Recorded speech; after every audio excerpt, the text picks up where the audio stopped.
Rewmi 24 TV. di leen gën a sant waa Ibrahima Gueye fii ci Tawfekh Production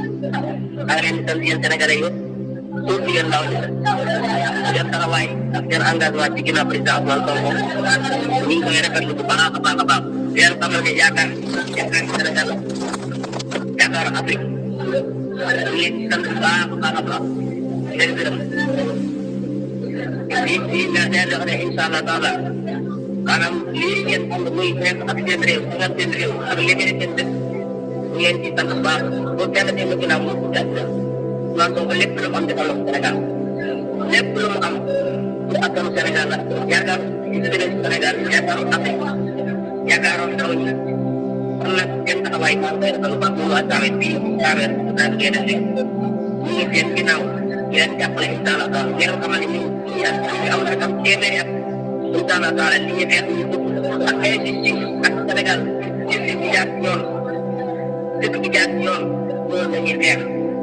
léegi ñu ngi Ousmane Sonko avenir du Sénégal la ñuy xeex maa ngi leen di sant ñun ñu xam yéen ci biir réew ak bitim réew yéen ñëpp seen taxawaay rafet na ñun waa Tawfekh bi ñu bëgg incha allah taala ñi ngeen xamal ne ñu ngi seen ginnaaw président Sonko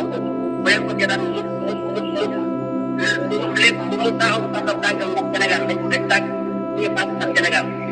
Sénégal yàgg na yoon libéré seen bopp maa ngi déggal na président Macky Sall maa ngi lay dégg ci la wax ne parce que yow la ma waxoon 2021 wax naa la ñara